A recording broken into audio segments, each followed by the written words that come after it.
Fire swept through a two-family home in East Arlington last weekend. Arlington Police de-escalate a tense situation in Mugar Woods as an officer keeps his cool while facing a man seemingly brandishing a rifle. With the state lifting almost all remaining COVID restrictions on May 29th, the signs of a return to normalcy are mounting. All that and more coming up on ACMi News.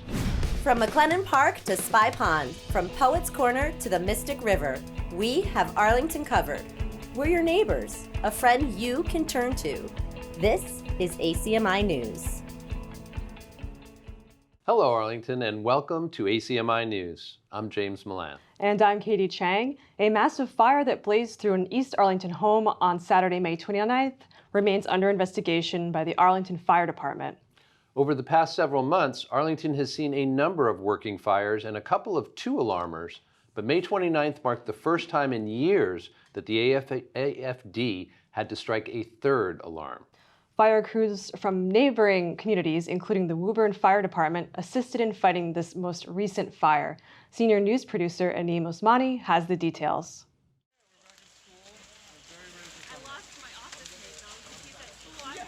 An enormous three-alarm fire tore through a two-family home on Saturday, May 29th, displacing 4 adults and 1 9-year-old, according to Arlington Fire Chief Kevin Kelly. The family was home at the time of the fire but got out safely. There are no reported injuries to either occupants or firefighters. But the fire did leave a trail of destruction and ashes as it engulfed the residents. The second and third floor, between the smoke, fire, and water, were completely damaged. And I didn't walk into the first floor unit, but based on the amount of smoke, fire, and the amount of water we had to use, I'm sure that the first floor was inhabitable also. Approximately 40 firefighters were on scene as crews from Cambridge, Medford, Lexington, and other surrounding municipalities provided assistance to the Arlington Fire Department. The main fire was extinguished within an hour, and firefighters spent an additional half hour putting out small hotspots throughout the residence. An Arlington resident who happened to be walking nearby saw smoke coming from the house, hurried to the scene, and documented the fire on camera. Well, within a minute or two of seeing that smoke, I heard sirens and police cars, a couple police cars, and then the fire engines, and they went down Egerton Street. And by the time I walked to Egerton Street, I was on the opposite side of Mass Ave. I could just see a lot of apparatuses on that street. Police cars and fire engines. Well, it was huge. It was huge. I mean, and you've seen the pictures and the videos. I mean, it was really impressive. It was big. The biggest fire that I had seen in person. My heart really goes out to the folks that lost their living space. It's dramatic. And it's been really good to see the way the town has responded to help them out. So I wish them the best. One of the families that occupied 3032 Egerton Road has been identified as that of Bobby Noviello, the head custodian of the Gibbs School. 2 GoFundMe campaigns were established by close friends of each family, and so far they've amassed a combined total of over $36,000. The American Red Cross also expressed their commitment to provide assistance to each of the families that occupy the residence. Almost nothing was salvageable from the fire, said one of the organizers of the fundraiser. Chief Kelly confirmed that the fire originated from the back porch of the home. The cause is still undetermined by the fire inspector and still under investigation.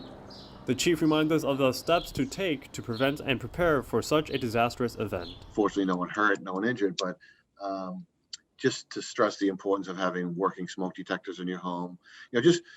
Just taking those precautions, making sure that if you have children, you have an exit plan for them if there's a fire, and everyone knowing how to get out. Knowing emergency numbers to call, making sure, and the most important, I would say, is making sure you have working smoke detectors and CO detectors in your home. Reporting from East Arlington, I'm Anim Osmani, ACMi News. Thanks, Anim. Arlington police officers undergo a consistent and intensive training in de-escalation. Earlier this week, Officer Joseph Kniff brought all that training to bear to ensure that a potentially explosive situation was brought under control and without incident. While on a routine visit with the Homeless Outreach Task Force, Officer Kniff came upon an altercation between 2 men, and one of them eventually brandished a weapon that looked like a rifle at the officer. Police Chief Julie Flaherty describes what happened from there. Officer Joe Kniff had come across these individuals who were engaged in some type of dispute. He used his communication skills to have them come out of the tents that they were in. He was able to de-escalate the situation, and those people later returned to the tents. He did encounter another person that he was familiar with, and that person came out of the tent with a pellet gun that appeared to be a real firearm. It looked like a military-style weapon, and he approached Officer Kniff with that weapon. Officer Kniff used his de-escalation skills that we've been training on for many years, and was able to take that person into custody without any injuries to either the person in custody, the suspect, or anybody else involved down at the woods that day, and to Officer Kniff himself. So I commend him on his bravery, his professionalism in handling this very dangerous incident. And we were able to take that person into custody. He was charged with resisting arrest, assault and battery on a police officer, and disturbing the peace. He was transported to court today, where he will be arraigned on those charges. So I think it's really important to mention that the Arlington Police Department for many years have been training on different types of de-escalation. Just recently, we had partnered with the Middlesex Sheriff's Department and brought in their training trailer, where our officers for the past 2 weeks trained in de-escalation just outside of the police department. And I think that was so important and a great refresher, and very timely, as this very serious and dangerous incident just occurred yesterday, and Officer Kniff was able to fall back on the training that he had just been through. With COVID numbers continuing to move in the right direction in Arlington, the biggest news town manager Adam Chapdelaine shared this week is that this year's marathon town meeting has finally come to a close. A very full agenda of warrant articles, with a number of them involving extensive deliberation, led the 252 town meeting members and a host of town officials to meet for 11 full sessions since the end of April. Chapdelaine was inspired by the collective effort and all they accomplished. I think overall, now that we're done, I would say I just have the world of gratitude for the staff and the moderator for their real incredible effort in putting together this virtual town meeting and managing it and staffing it over the course of the past, I guess would be 6 weeks now. So, just really incredible effort and commitment and dedication on their part, helping town meeting members access it and facilitating the whole program. An equal debt of gratitude to town meeting members for their patience, their diligence, their commitment. We had overwhelming attendance when we were in person, when we'll go back in person. 252 town meeting members. The average always seems to be around 190 to 200 members in the room on any given night. We ranged from all the way up to, I think, 200. I think one night we had all 252 town meeting members there, but an average 230, 235 town meeting members. So really great participation and commitment over a long duration of town meeting. And that's excellent, right? That's a huge credit to our town meeting members. And overall, though there were moments with the online system that were challenging, we got through a very lengthy warrant. We got a lot of the town's business done, passed budgets, passed important zoning changes, made important, I would say, social justice changes, changing Columbus Day to Indigenous Peoples Day, recognizing Juneteenth, and more efforts in that regard. So great work overall. And I think the highlight last night, among several articles being addressed, but the highlight being the Community Preservation Act budget being passed for this upcoming year, with really exciting projects across town, investing in historical assets, open space and recreational assets, affordable housing assets, really doing exactly what the Community Preservation Act was set forth to do. So I think more than anything, I just have a lot of thanks to give to everybody that made it happen, and everybody that participates to make Arlington the very participative, active democracy that it is. One more note worth mentioning is that Adam Chapdelaine is a finalist for the town administrator position in Natick, according to a report from Your Arlington. He is one of 3 candidates in the running, and a decision is expected by June 14th. Over his 11 years in Arlington, this is not the first time the town has faced the prospect of losing Chapdelaine. We'll keep you posted as this story unfolds. An Arlington fixture that is among the first to make a grand return is the annual Greek Festival, hosted by the St. Athanasius Greek Orthodox Church. It opens on Friday, June 12th, running from 11 a.m. to 9 p.m., and continues through Saturday and Sunday as well. Rain or shine, the church welcomes all to come sample popular Greek cuisine and get an introduction to Greek culture. The event will occur under a tent set up at 4 Appleton Street and includes a COVID-safe setup. The Arlington Police Department issued a traffic advisory for drivers in the area, and an officer will be posted to direct traffic.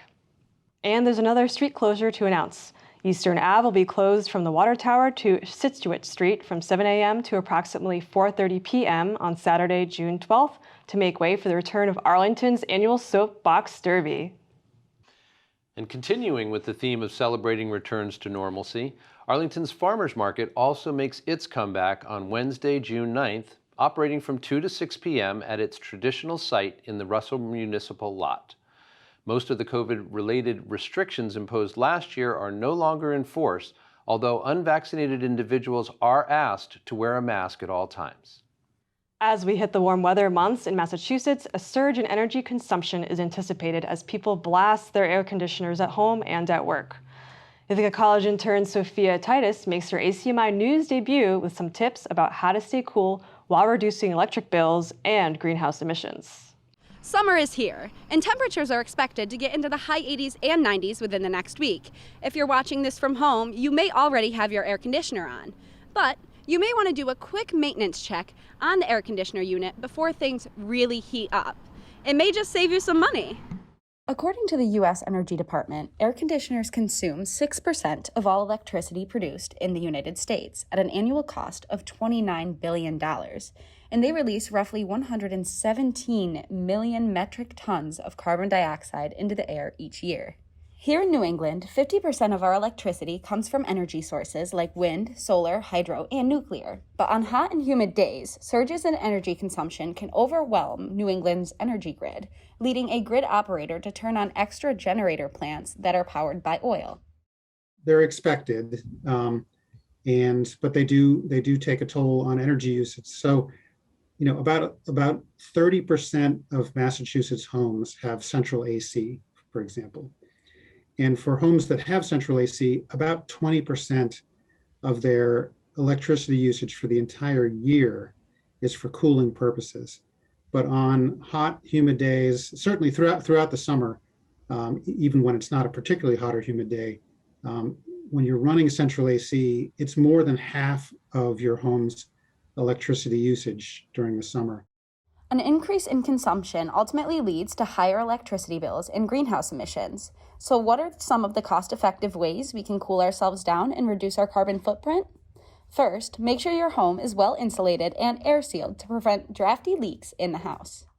You can get a free energy audit from the utilities. It's called a Mass Save energy audit. And again, it's free. Just go on the website, Mass Save, just Google Mass Save, and you'll be taken to the website, fill out an information sheet, and you'll get an expert to come in and determine whether your home needs insulation, whether it needs some weather stripping around doors and windows, and other measures that can make your home more tight. Dress light if you can, and consider using fans as an alternative as well. Install fans wherever you can. Look into installing rooftop solar photovoltaic panels, because you could meet actually potentially up to your entire electrical demand on a sunny day on site, using no electricity from the grid, all completely greenhouse gas free, solar power from your own roof. Other than fans, many in Arlington are switching from their window air conditioners to air source heat pumps, also known as wall units, through the town's Heat Smart program. This resident decided to make the change to a more convenient and greener form of air conditioning. So we actually just moved to Arlington 6 or 7 months ago, and before that we had window units, and now that we have central air conditioning with the smart thermostats, it's nice that we don't have to kind of baby it anymore. So we just set it to something that seems appropriate to us and okay for me, and we just go from there. And actually, back in February, we just got solar panels as well. So I kind of don't even need to think about how much energy I'm consuming because the solar panels fully offset everything with the AC consumption. There's a number of ways that you can stay cool at home this summer that will save you money and reduce pollution. Choose the option that's right for you. On the town website, there is a plethora of resources, and Arlington Community Electricity is a great starter pack, says Ken Pruitt. For ACMi News, I'm Sophia Titus. Thanks, Sophia. Another way that people try to stay cool is by dressing more lightly and comfortably in the spring and summer. For some Arlington High School students, this has sparked controversy over the school's dress policy, stemming from an email sent to students by Principal Matthew Janger. AHS student and ACMi News correspondent Jasper Zellmer has the story. On Friday, May 21st, Arlington High School Principal Dr. Matthew Janger emailed the entire student body, reminding them of the dress expectations in light of the warmer weather. Since the email went out, several students have voiced their offense regarding the language used in the email, particularly clothing examples listed as not appropriate for the school environment. Deemed unacceptable were too short shorts or skirts, sagging waistbands, exposed midriffs, and low-cut tops. This created an opportunity for students to look at the much larger societal issue of gendered clothing expectations. In response to these societal norms and standards, students organized and advertised a protest, which took place on Wednesday, May 26th during the school day. The goal was for AHS students to wear whatever makes them confident and most comfortable. Participating students also wrote "My body, my choice" and other like-minded phrases on their skin. Dr. Janger sent a follow-up email to the student body in which he addressed the feedback he received from students and apologized for the language used in his previous email. I spoke with Dr. Janger, and he expanded on this email and expressed how he believes AHS students are already thoughtful and respectful with their clothing choices, and said the reminder was not intended to be gendered. I also spoke with 3 AHS students who were involved in organizing the protest and asked them to share their thoughts.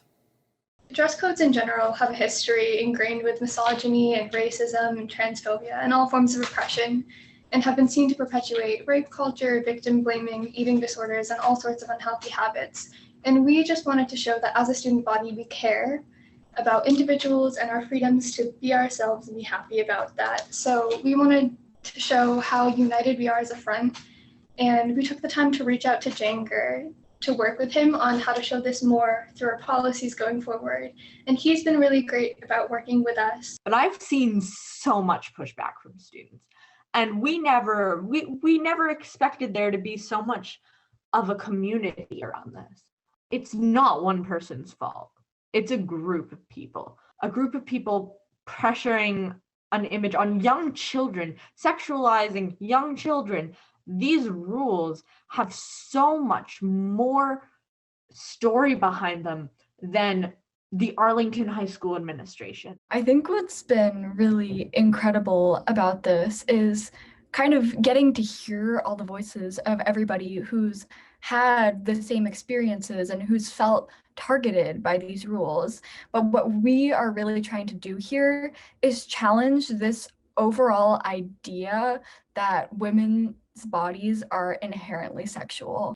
Students, particularly the Young Feminist Alliance at AHS, are hoping to work with the administration to create an environment where they feel more comfortable, and Dr. Janger has expressed that this would be his absolute preference.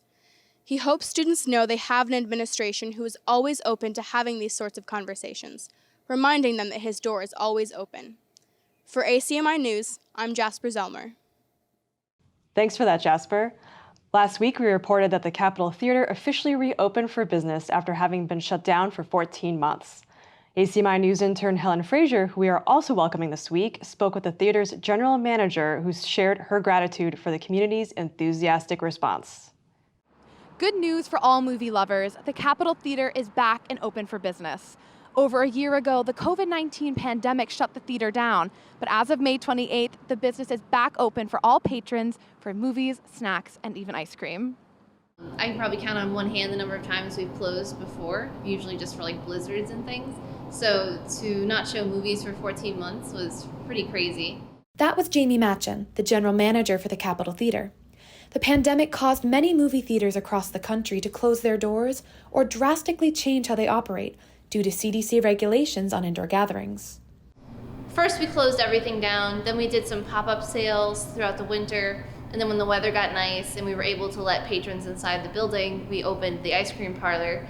And that's been getting us by. We've been doing private rentals where people could like rent out the theater and watch movies with their COVID pods. And that's been pretty popular too. So we've been kind of limping by, really just breaking even. Alan, an Arlington local, is thrilled that the state is beginning to open up safely. I'm really excited about everything opening back up. It gives us a sense of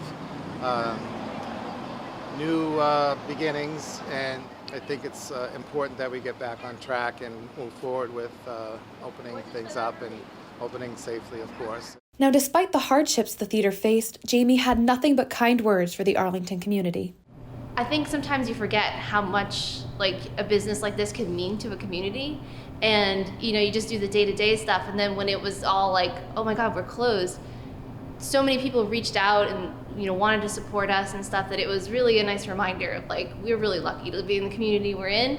I hope the community knows that we appreciate it, and we are so thankful that they stood by us. Now that we're back, come see a movie, come eat a popcorn, come have your birthday parties here. Like, we're ready for you. We've missed you. And as soon as you feel comfortable and you feel safe, come back. The theater is currently showing Cruella, A Quiet Place 2, and Nomadland.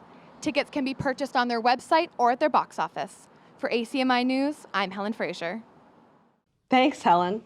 ACMi received 2 2021 Hometown Media Awards from the Alliance for Community Media Foundation.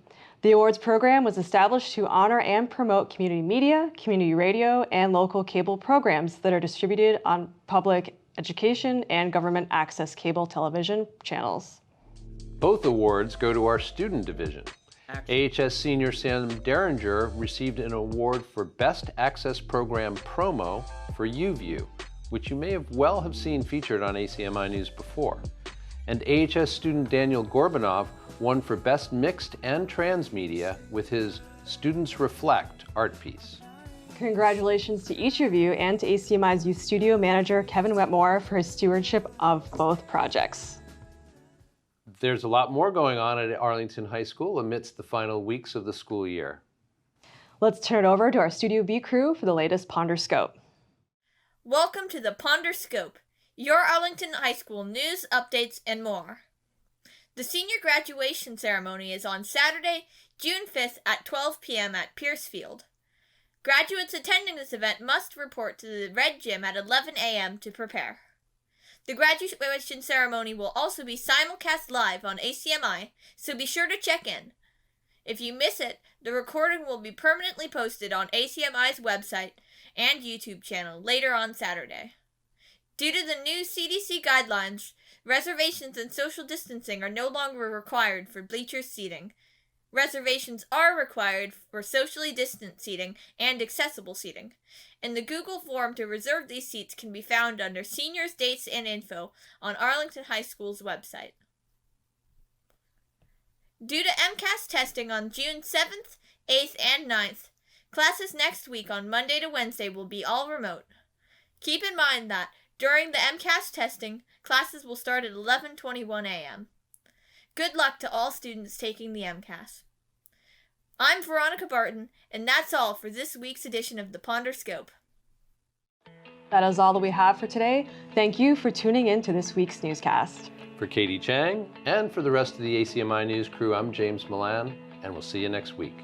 You can always check out our latest segments and newscasts on the web at acmi.tv/news. And don't forget to like us on Facebook and follow us on Twitter and Instagram at ACMi News. Make sure to subscribe to our YouTube channel as well. You'll find us at youtube.com/ACMi News. If you have any news tips for us or wish to become a citizen journalist, we'd love to hear from you. Email us at news@acmi.tv or stop by ACMI Studio A at 85 Park Avenue.